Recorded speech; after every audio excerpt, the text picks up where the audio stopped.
অত্যন্ত গুৰুত্বপূৰ্ণ এটি বিষয়, যিটো বিষয়ে বৰ্তমান সমাজখনত বিভ্ৰান্তি সৃষ্টি কৰিছে। আমি প্ৰত্যেকজন মানুহেই নিজৰ বুদ্ধি অনুপাতে দেৱ দেৱতা ভগৱন্তক আৰাধনা কৰোঁ। পৰম ব্ৰহ্ম ভগৱন্ত হৈছে জগতৰ ঈশ্বৰ, যিজনে সৃষ্টি স্থিতিৰ লয়ৰ ঊৰ্ধ্বত, অৰ্থাৎ সৃষ্টিৰ বাবে ব্ৰহ্মা, স্থিতিৰ বাবে বিষ্ণু আৰু সংহাৰৰ বাবে মহেশ্বৰ ৰূপ লৈ যিজনে এই সংসাৰৰ কৰ্ম সম্পাদনা কৰিছে, তেওঁৱেই হৈছে অনাদি অনন্ত শ্ৰীহৰি নাৰায়ণ।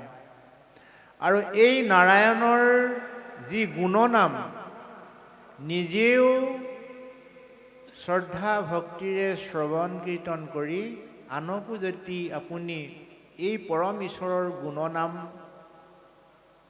শ্ৰৱণ কীৰ্তন কৰোৱাব পাৰে, সেইজনৰ প্ৰতি সবে দেৱ দেৱী কৃপা কৰণ তাহাক, এই বুলি উল্লেখ কৰিছে। অৰ্থাৎ অনাদি অনন্ত শ্ৰীহৰিৰ গুণনাম য'ত বিৰাজমান হৈ থাকিব, সেই ঠাইত ভগৱন্তৰ আজ্ঞাবাহী যিমানবিলাক দেৱ দেৱী আছে সকলো প্ৰসন্ন হয়। বিশ্বব্ৰহ্মাণ্ডত থকা যিমানবিলাক দেৱতা, যিমানবিলাক দেৱী, এইসকল অনাদি অনন্ত শ্ৰীহৰিৰ একান্ত ভক্ত। সেইকাৰণে এইসকলক গুৰুজনাৰ ভাষাৰে নিনিন্দিবা নিহিংসিমা বুলি উল্লেখ কৰা হৈছে। কোনো কাৰণতে আমি কোনো দেৱ দেৱীক নিন্দা হিংসা কেতিয়াও কৰিব নালাগে। আৰু পৰম ব্ৰহ্ম ভগৱন্ত ঈশ্বৰক যদি যি মনুষ্যই পূজা সেৱা আৰাধনা কৰে, তেওঁৰ প্ৰতি সমস্ত দেৱ দেৱীয়ে দেৱতাসকলে আপোনা আপুনি প্ৰসন্ন হওঁ বুলি উল্লেখ কৰিছে। গীতা শাস্ত্ৰত খুব সুন্দৰ এটি উদ্ধৃতি আছে। মোৰ নাম গুণ কথা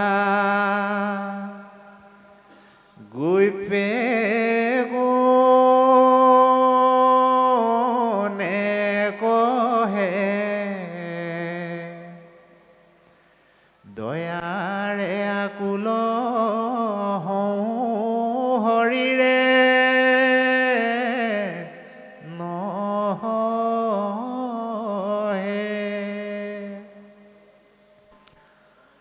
আথে বেথে যাওঁ মই চাপোহনিহিত,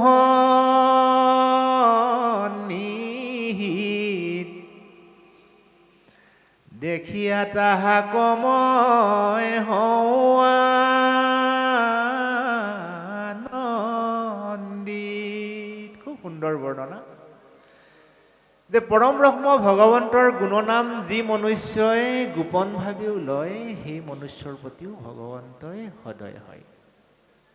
গতিকে স্বচ্ছ নিকা পবিত্ৰভাৱে যদি আমি ঈশ্বৰৰ নাম লওঁ, কিয় সদয় নহ'ব? কিয় কৃপা নকৰিব? সেইকাৰণে সমগ্ৰ মানৱ জাতিকেই ঈশ্বৰক আৰাধনা কৰি মনুষ্য জীৱন সফল কৰিবলৈ মহাপুৰুষ শ্ৰীমন্ত শংকৰদেৱে আহ্বান জনাইছে। হয়,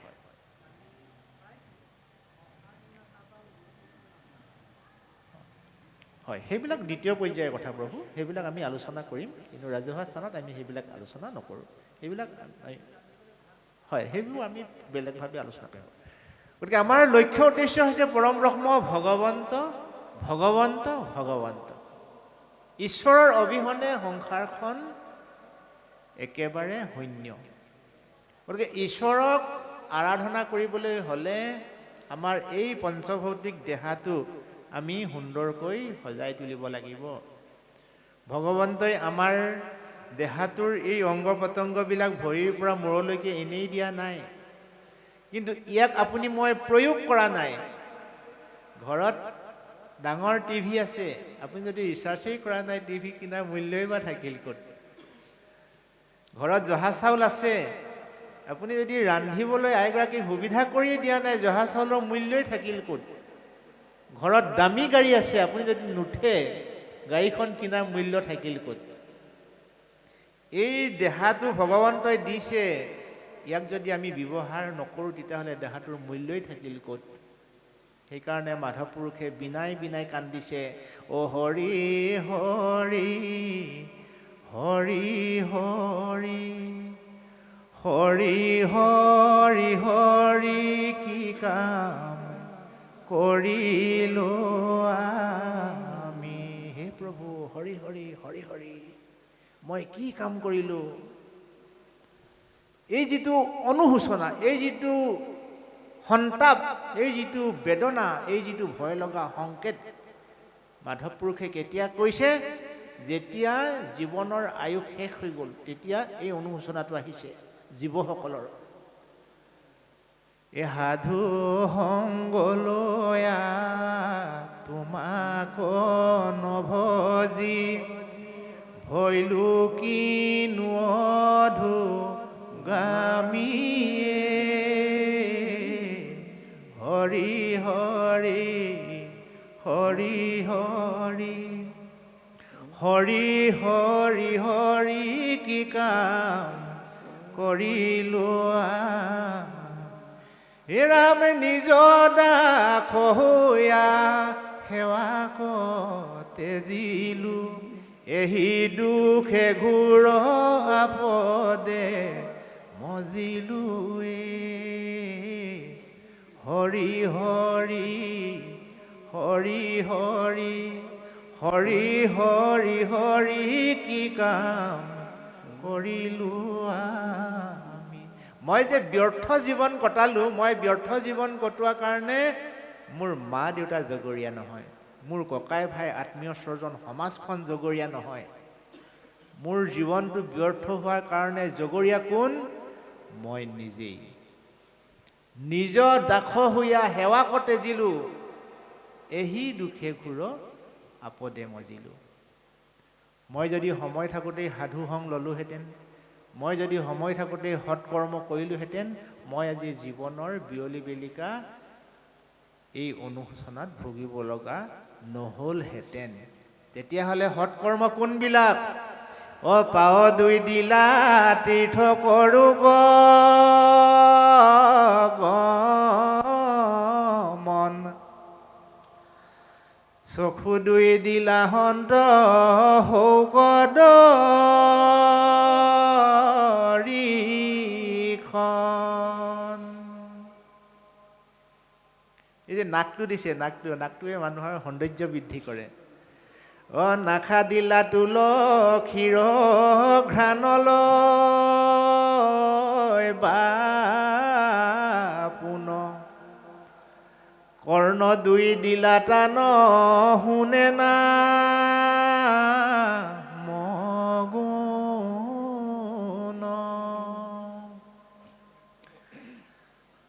হস্ত দুই দিলা কৃষ্ণ কৰ্মে প্ৰৱৰ্তক, উদৰ দিলন্ত তান প্ৰসাদ ভুঞ্জুক। এই যে আমাৰ মূৰটো দিছে, ইয়াক হীৰ বুলি কোৱা হয় ধৰ্মীয় ভাষাত।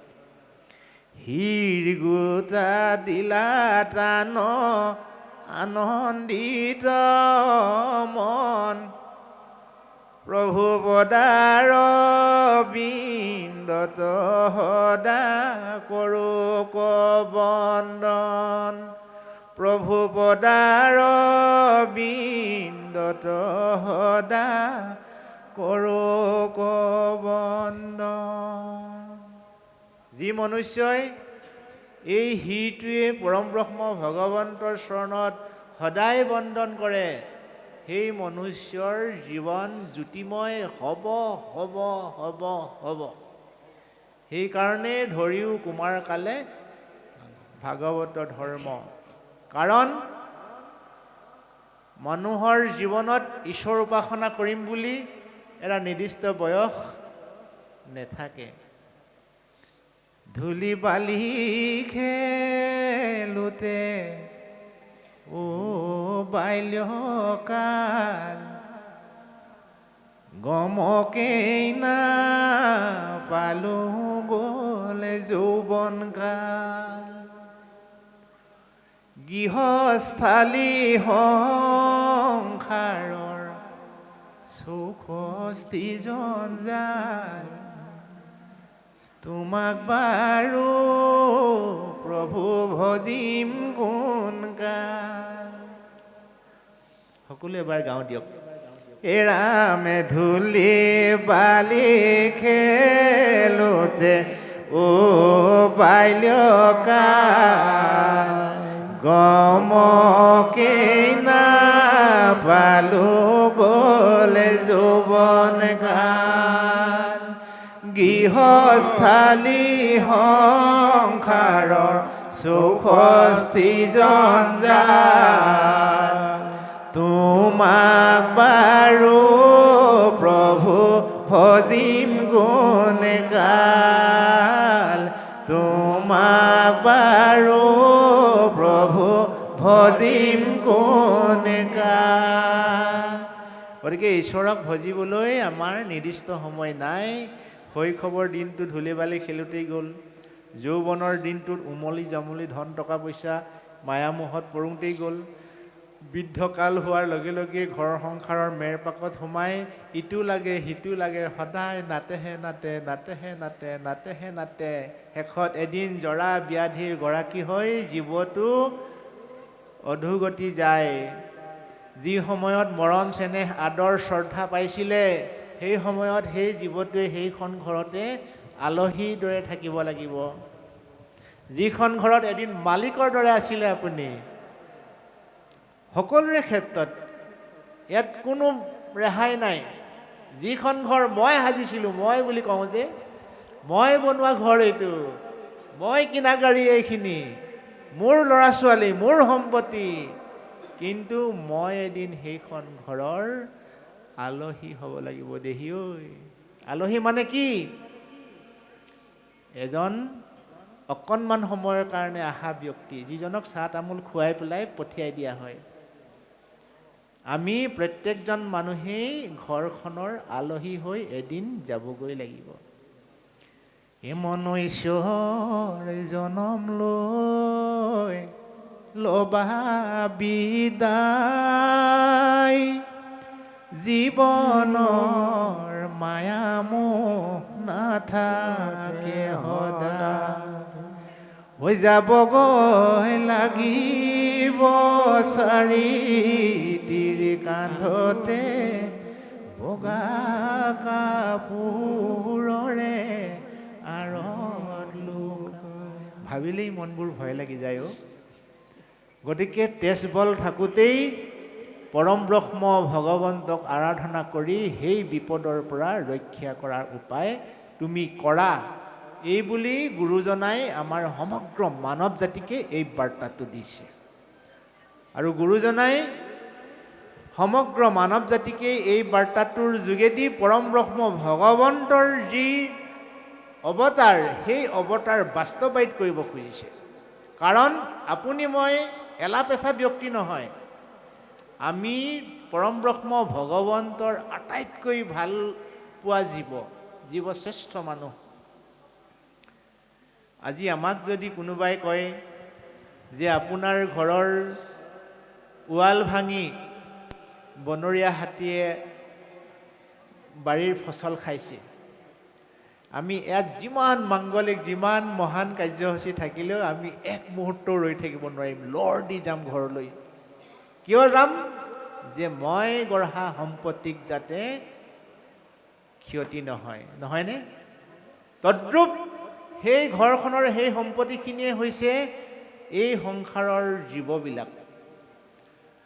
আৰু সেই ঘৰৰ মালিক যেনেকৈ মই, সেই ঘৰৰ অপকাৰৰ কথা গম পোৱাৰ লগে লগে মই যেনেকৈ ঢাপলি মেলি যাম, তদ্ৰূপ আমাৰ সংসাৰৰ মালিক হৈছে পৰম ব্ৰহ্ম ভগৱন্ত। সংসাৰখন যেতিয়া বিনষ্ট হয়, সংসাৰখনত যেতিয়া দস্যু দানৱ অসৎ প্ৰবৃত্তি যেতিয়া উকমুকনি, যেতিয়া অত্যাচাৰ বেছি হয়, তেতিয়া ভগৱন্তই বৈকুণ্ঠৰ ধামৰ পৰা লৰি আহি দুষ্টক দমন আৰু শান্তক পালন কৰিবৰ কাৰণে যুগে যুগে এই ধৰাধামত অৱতাৰ হয়। তাৰে এক অৱতাৰ মহাপুৰুষ শ্ৰীমন্ত শংকৰদেৱ।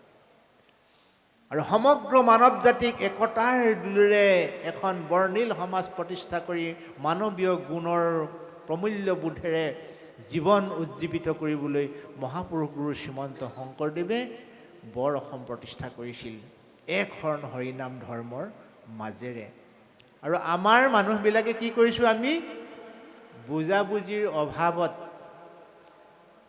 কথাষাৰ মন কৰিব দেই, মহাপুৰুষ গুৰু শ্ৰীমন্ত শংকৰদেৱে দি থৈ যোৱা মহাপ্ৰসাদ আমি বিলাই ল'ব নজনাৰ কাৰণে আমাৰ মাজত আজি কঙাল হৈছে, আমাৰ মাজত আজি সন্ত্ৰাসৰ সৃষ্টি হৈছে, আমাৰ মাজত আজি ভাগ ভাগ হৈছে, আমাৰ মাজত আজি ইজনে সিজনৰ লগত আমি আত্মিক ভাৱৰ পৰা আমি বহু যোজন আঁতৰি আছোঁ। ইয়াৰ মূল কাৰণটো হৈছে আমাৰ বুজাবুজি অভাৱ। পৰম ঈশ্বৰ হৰি চৈতন্য স্বৰূপ কৃষ্ণ, পৰম ঈশ্বৰ হৰি চৈতন্য স্বৰূপ কৃষ্ণ, লক্ষীকান্ত বিষ্ণু মোৰ স্বামী, তোমাক বান্ধৱ জানি তোমাৰ আজ্ঞাক মানি, তোমাৰ প্ৰীতিৰ অৰ্থে আমি। এতিয়া কথাষাৰ সম্পূৰ্ণ পৰিস্ফুট হ'ল। আমি জীৱবিলাক স্বতন্ত্ৰ নহয়, আমি ভগৱন্তৰ প্ৰীতিৰ কাৰণে সংসাৰলৈ অহা জীৱশ্ৰেষ্ঠ মানুহ। আমি ভগৱন্তৰ প্ৰীতিৰ কাৰণেহে সংসাৰলৈ আহিছোঁ। যদি ভগৱন্তৰ প্ৰীতিৰ কাৰণে সংসাৰলৈ আহি ভগৱন্তই প্ৰীতি পোৱা কাম নকৰোঁ, আমি বাৰু ভগৱন্তৰ কৃপা কৰোণা দয়াৰ পৰা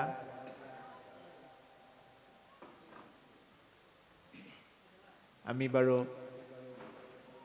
বঞ্চিত নহ'মনে? গতিকে সদা সৰ্বদা ঈশ্বৰক ভজনা কৰিব লাগে। যেই বস্তু দিওঁ প্ৰভু সেই বস্তু চোৱা, নামেৰে পুজিম প্ৰভু গধূলিয়ে পুৱা। যদিও বা আমি নামঘৰত কল কুঁহিয়া মহাপ্ৰসাদ ইত্যাদি দিওঁ, সেইবিলাক ভগৱন্তই খায় জানো? কেতিয়াও নেখায়। কিন্তু সেইবিলাক ঈশ্বৰক অৰ্পণ কৰা এইটো এটা সমাজৰ নিয়ম। দাস্যভাৱেৰে ভগৱন্তক অন্তৰৰ পবিত্ৰ অন্তৰৰ নিভাস কোণৰ পৰা ভগৱন্তক দিয়া যিটো সূত্ৰ, সেই সূত্ৰৰ পৰা যি মহাপ্ৰসাদ বিতৰণ হয়, সেই মহাপ্ৰসাদ গ্ৰহণ কৰিব পাৰিলে যেনেকৈ আমি ভাত ৰুটি খালে আমাৰ পেটৰ যিটো ভোক নিবাৰণ হয়, আৰু সেই অমৃতৰ তুল্য ঈশ্বৰক অৰ্পণ কৰা মহাপ্ৰসাদ খালে মনৰ স্বচ্ছতা, মনৰ পবিত্ৰতা উদয় হয় বুলি আমাৰ ধাৰণা আছে। গতিকে পৰম ব্ৰহ্ম ভগৱন্তক এটা নিৰ্মল মনেৰেহে পূজা অৰ্চনা কৰিব পৰা যায়। গতিকে সেই নিৰ্মল মনৰ গৰাকী বিশ্বব্ৰহ্মাণ্ডৰ প্ৰত্যেকজন মানুহকেই হ'বলৈ মহাপুৰুষ শ্ৰীমন্ত শংকৰদেৱে এক শৰণ হৰিনাম ধৰ্ম প্ৰচাৰ কৰিছিলে। এক শৰণ হৰিনাম ধৰ্ম মহাপুৰুষে নিজৰ গুণ প্ৰতিষ্ঠা কৰিবৰ কাৰণে নহয়, জগতৰ কল্যাণৰ কাৰণে। এই এক শৰণ হৰিনাম ধৰ্ম বৈকুণ্ঠৰ বস্তু। যি বৈকুণ্ঠৰ বস্তুক মহাপুৰুষ শ্ৰীমন্ত শংকৰদেৱৰ প্ৰপন্ন শিষ্য শ্ৰী শ্ৰী মাধৱদেৱে মানৱ জাতিক দেখুৱাই দিলে। এনেকৈ দেখুৱাই দিলে, হেৰ' মানৱ জাতি চোৱা, আমাৰ গুৰু শ্ৰীমন্ত শংকৰদেৱে প্ৰচাৰ কৰা এই এক শৰণ হৰিনাম ধৰ্ম আচলতে বৈকুণ্ঠৰ সম্পত্তি। কেনেকৈ দেখুৱাই দিয়া হ'ল? সকলোৱে হাতযোৰ কৰোঁ হওক। হৰি নামৰ বৈকুণ্ঠৰ প্ৰকাশ প্ৰেমৰ অমৃতৰ নদী শ্ৰীমন্ত শংকৰে পাৰ ভাঙি দিলা ব্ৰহে ব্ৰহ্মাণ্ড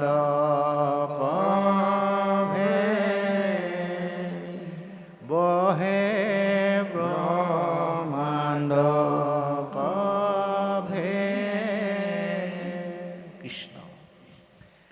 এনেই ভাল লাগে মনটো। ঈশ্বৰৰ নাম এষাৰ গালে যিমান সমস্যা যিমান দুখ বেদনা থাকিলেও মনটো আপোনা আপুনি ভাল লাগি যায়। এই ঈশ্বৰৰ গুণনাম চহা জীৱনৰ সাধাৰণ মানুহে সহজত পোৱা বস্তু নহয়। বৈকুণ্ঠত থকা, বৈকুণ্ঠ য'ত ঈশ্বৰৰ নিবাসস্থান, আমি সংসাৰলৈ মনুষ্য জন্ম লৈ অহাৰ লগে লগে আমাৰ যেনে অন্ন বস্ত্ৰ বাসস্থান যেনেকৈ আমাৰ মৌলিক অধিকাৰ আমি সকলোৱে পাবই লাগিব, তদ্ৰূপ ভগৱন্তই আমাক সংসাৰলৈ পঠিয়াওঁতে প্ৰত্যেকজন মানুহৰ নামত বৈকুণ্ঠত এডোখৰ এডোখৰ ম্যাদী পতা ৰেজিষ্টাৰ কৰি থোৱা আছে। আমাৰ প্ৰভুসকলে গম পায়, বৈকুণ্ঠ বৰ্ণনাত ইয়াত উল্লেখ আছে প্ৰত্যেকজন মানুহৰ কাৰণে এখন এখন বিমান ৰেজিষ্টাৰ কৰি থোৱা আছে, এৰোপ্লেন। আমি অটত যাবলৈ প্ৰয়োজন নাই, ভাড়া গাড়ী লোৱাৰ প্ৰয়োজনেই নাই, আমাৰ নামত এখন এৰোপ্লেন লিখা আছে। কিন্তু আমি সেই এৰোপ্লেনখন আজি ব্যৱহাৰ কৰা নাই। একদম লক্ষ লক্ষ কোটি কোটি এৰোপ্লেন পচি গৈছে। কীৰ্তনৰ বৈকুণ্ঠ বৰ্ণনাত আপোনাভাৱে ঘৰত বহি চাব, এয়া মন মাওতে কোৱা কথা নহয়। প্ৰত্যেকজন মানুহৰ কাৰণে এখন এখন বিমান ভগৱন্তই সাজু কৰি ৰাখিছে।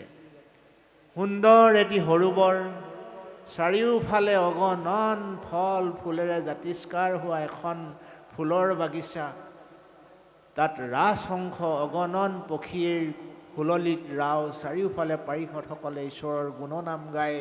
সেই ঠাইতে জগতৰ ঈশ্বৰ নাৰায়ণে অনন্ত শয্যাত শয়ন কৰে, আই লক্ষ্মীয়ে তেখেতৰ চৰণ স্পৰ্শ কৰে। এক সুন্দৰ বায়ুমণ্ডলেৰে তাত মনটো জাতিষ্কাৰ কৰি থাকে, প্ৰত্যেকটো মুহূৰ্তই আনন্দ মুহূৰ্ত। সেই ঠাইডোখৰকে কোৱা হয় বৈকুণ্ঠ। আৰু সেই বৈকুণ্ঠলৈ যাবলৈ এই মৰ্ত্যলোকৰ জীৱসকলৰ কাৰণে, প্ৰত্যেকজন মানুহৰ কাৰণে এখন এখন, ইয়াত কোনেও ডাবলকৈ যোৱাৰ প্ৰয়োজন নাই। কিন্তু আমি জীৱশ্ৰেষ্ঠ মানুহবিলাকে সেই অমূল্য সম্পদটো এৰি পেলাই আমি ক'লৈ গৈছোঁ? নৰকগামী, য'ত যাতনাৰ উতলি থকা তেলৰ দুৰ্ভিক্ষ গোন্ধৰ যি বেয়া ঠাই। আমি যাব লাগিছিলে এইফালে, আমি গৈছোঁ এইফালে। গতিকে এইফালে দিশহাৰা হোৱা জীৱসকলক শুদ্ধ পথৰ সন্ধান দিবলৈকে মহাপুৰুষ শ্ৰীমন্ত শংকৰদেৱে এই ধৰাধামত আৱিৰ্ভাৱ হৈছে। আৰু আমি জীৱসকলে যদি ভগৱন্ত কৃপা কৰোণা পাবলৈ হয়, তেতিয়াহ'লে গুৰুজনাৰ আদৰ্শ পালন কৰিব লাগিব লাগিব লাগিব। আৰু যদি আমি গুৰুজনাৰ আদৰ্শ পালন নকৰোঁ, তেতিয়া আমাৰ অৱস্থা কি হ'ব?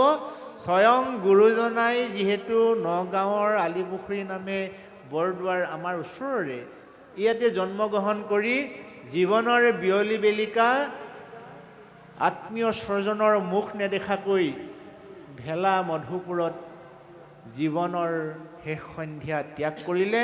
তদ্ৰূপ আপোনাৰ মোৰো বহু মৰম আৰু হেঁপাহেৰে গঢ়া ঘৰটোৰ পৰা আঁতৰি আহি আপুনি ময়ো এদিন বৃদ্ধাশ্ৰমত জীৱনৰ শেষ সন্ধ্যা পাৰ কৰিব লাগিব।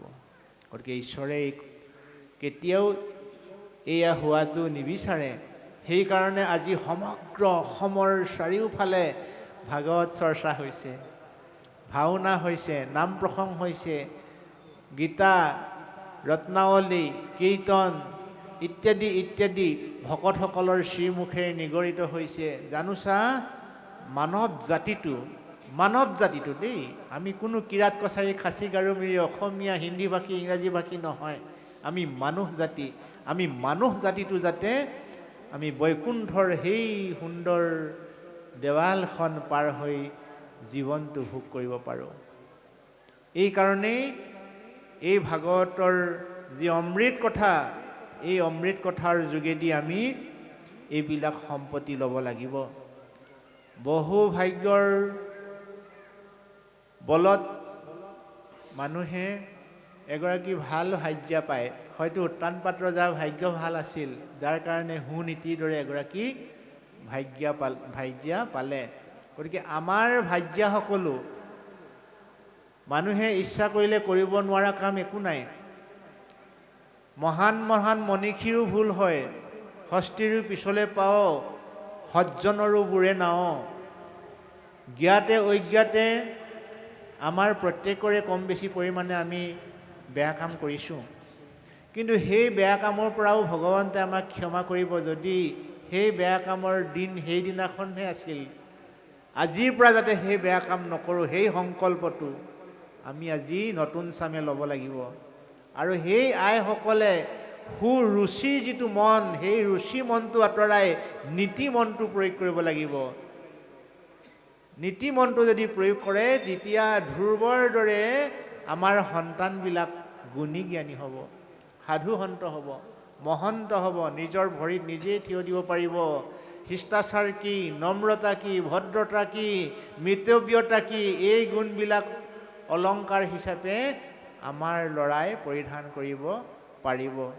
গতিকে বহু ভাগ্যৰ বলত সুপুত্ৰ পায়, বহু ভাগ্যৰ বলত ভাতে ভাতক খায়, নহয়নে বাৰু? মানে বহু ভাগ্যৰ বলত সন্তৰ সংগ পায়। আজি আমি কিবা এটা আমাৰ হয়তো মা দেউতাৰ সাধনা আছিল বা আমাৰ নিজৰ সাধনাৰ বলত আজি আমি এই নামঘৰত একেলগে বহি ঈশ্বৰৰ কথা শুনিছোঁ। এই শুভক্ষণত আমি এই নামঘৰৰ যিসকল প্ৰতিষ্ঠাপক ব্যক্তি আছিল, সেইসকল প্ৰতিষ্ঠাপক ব্যক্তি যদি আজি আমাৰ মাজত নাই, তেওঁলোকৰ আত্মাই যাতে চিৰশান্তি পায় ভগৱন্তৰ ওচৰত। আৰু যিসকল এই নামঘৰৰ প্ৰতিষ্ঠা কালৰ পৰা এতিয়াও জড়িত হৈ আছে, সেইসকলক যাতে ভগৱন্তই সুস্বাস্থ্য দীৰ্ঘায়ু কৰে, তাৰ বাবে আমি সকলোৱে এবাৰ ঈশ্বৰৰ ওচৰত ভক্তিৰে প্ৰাৰ্থনা কৰি দিয়ক। হৰি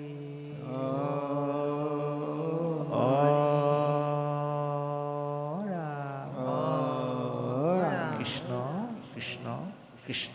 আহক।